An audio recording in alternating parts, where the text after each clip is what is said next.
Well, a mile into the ride this morning, I'm going through Fort Laurens again. Remember, we stopped here yesterday, it was closed. Looks like in June they open up Wednesdays over there at 10 a.m., but I'm not sticking around. I need to beat this heat and get on the road. I only got a 47 mile today. Today and tomorrow are the 2 days that I think are gonna hurt the most. Today is 2,600 feet of climbing, only 47 miles, but I've got two steep hills at 8 miles and I think 19 miles. And if I have to, I'll walk them.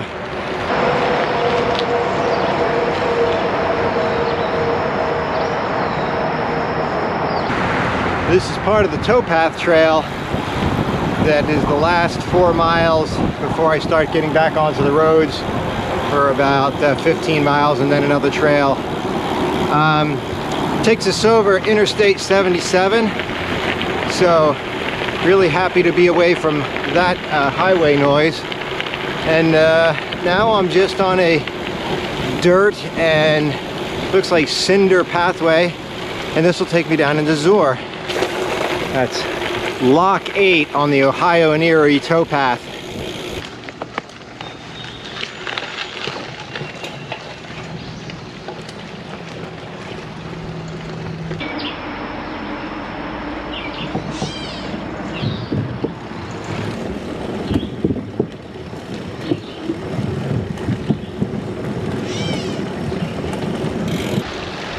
Figured I'd give you a 7 a.m. check-in. It is 76 degrees and beaucoup de humid.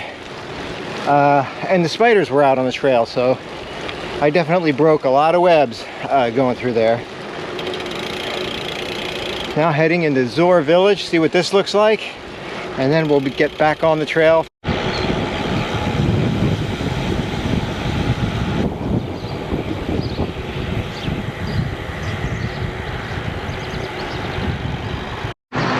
I wish I had a bit more time to take a look at this place. There's tours that go through here, or you can tour it, but just don't have enough time. Like, look at that place. That's pretty cool.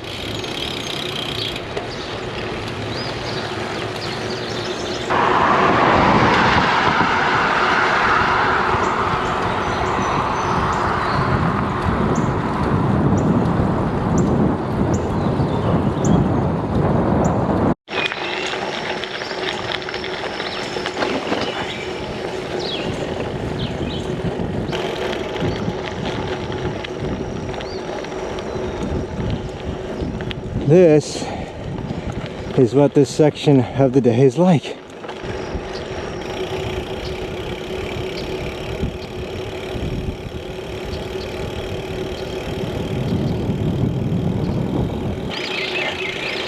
Hey, even the tanks like me. And as I reach the top of another climb, you can see the haze and humidity off in the distance there.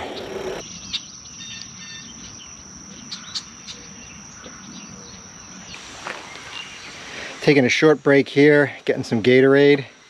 It's 9 o'clock in the morning. You can hear the birds in the background. Take a short break. I've done about 1,100 feet of climbing already in about 21 miles. I've got about 26, 25 remaining. And about another 1,200 feet of climbing as well.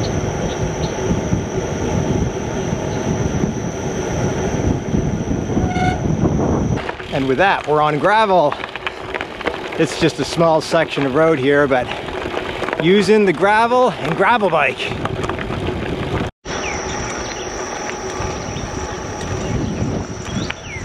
Next trail, the Connotton Creek Trail. And again, probably Connotton or something like that. I keep pronouncing these things wrong. Well, this is nice. It's a really smooth asphalt paved on the Connotton Creek Trail. In the middle of nowhere. Well, I wouldn't say that, but I'll say that it's very rural. And really just smooth rolling, flat.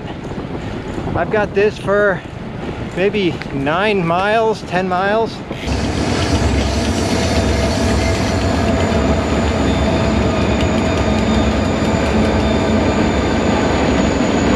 Pretty cool, huh?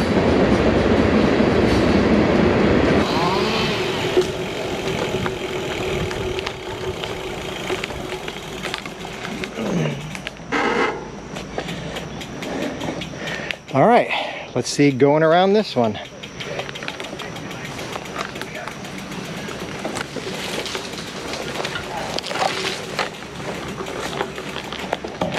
And there's the trail crew cleaning up ahead. Look how happy this stop sign is. Happy, happy, happy.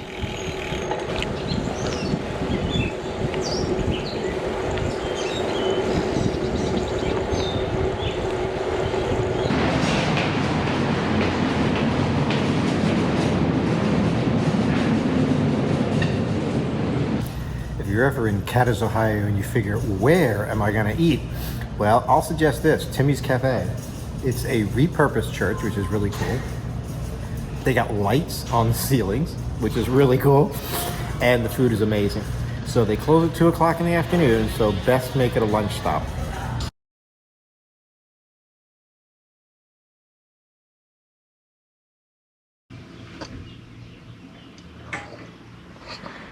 Well, here's the plan for today. It is 20 of 6 in the morning. They served breakfast starting at 4:30 this morning here. Official sunrise is 5:54. I'm gonna get out by then and start the day. Reason being, today is gonna be the toughest day, I believe. It's about 67 miles, about 4,200 feet of climbing. First part of the day is like this, 25 miles. I'm gonna try and hit that and end that before the heat of the day. And we're off out of the microtel right at sunrise. Heading off for my big day on the road today.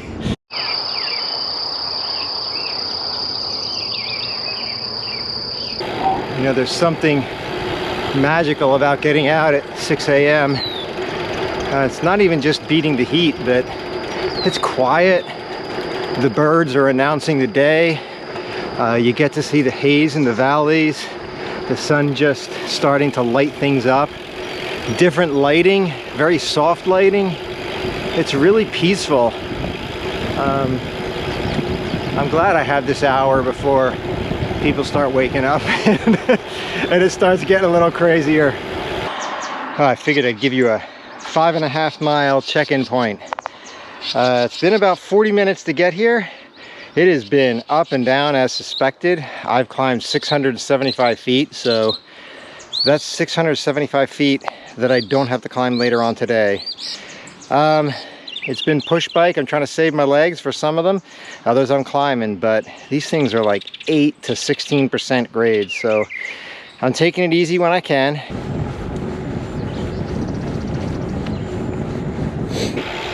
Hour 1 check-in. 7.75 miles done and 1,003 feet of climbing out of my 4,200 or so today.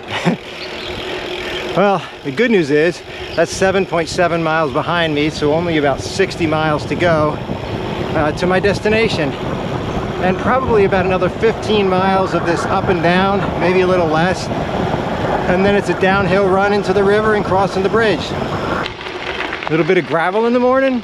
Don't mind if I do. If you want to look at what I'm seeing, here's my view.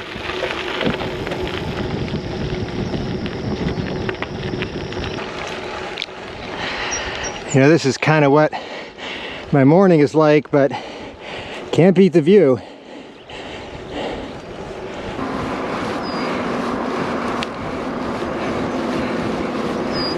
Nearly 2 hours into the ride.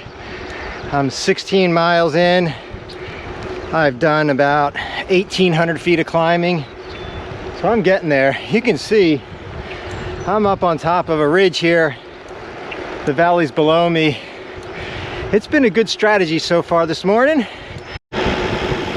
While you're watching today's episode, you might be thinking two things. One, why is he only using point of view and commentary shots instead of long shots of him riding? And two, how much force does it take to break the leg of a GoPro tripod? It takes enough. It happened yesterday. I was coming back from a long shot and I was picking it up on the fly. To keep my balance, I put my weight down on the hand that picked up the tripod, and snap-a-roo! Since the Steubenville Market Street Bridge was closed, my detour today takes me through some industrial areas so that I can pass over the new Wellsburg Bridge, which is coming up. Looks like a nice bridge, actually. I made it to town. Brilliant!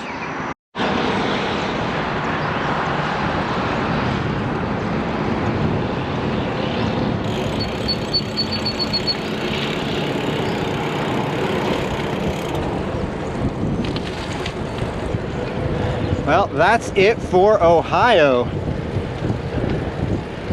Well, I guess I'm still in Ohio, but midpoint on the bridge, I'll cross into West Virginia.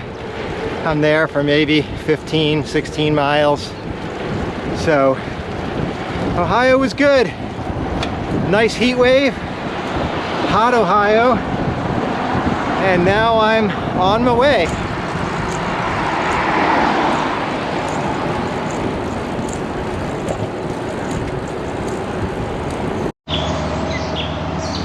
Well, couldn't have been easy, huh? So now I got to find an alternate route.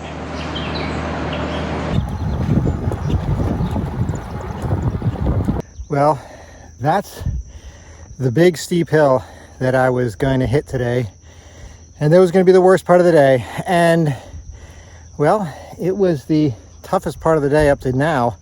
It was a half hour of pushing the bike up about 600 feet and about 2 miles. After 39 miles of riding and 3,200 feet of climbing, I made it to the Panhandle Trail. So now it's about 30 more miles until the hotel.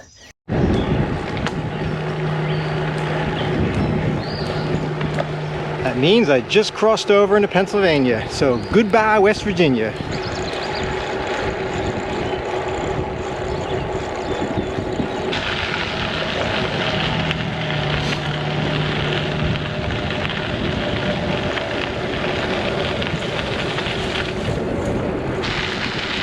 When you roll through the shade, it's a brief respite from the heat. I just passed the intersection where I caught the Montour Trail way back in 2015 when I did my first Gap through tour. So now I'm kind of on familiar ground all the way to the hotel tonight.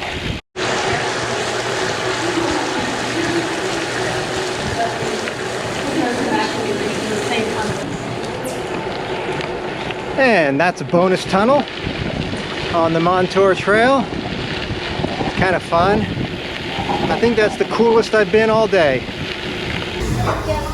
Hey, thanks for joining me for dinner.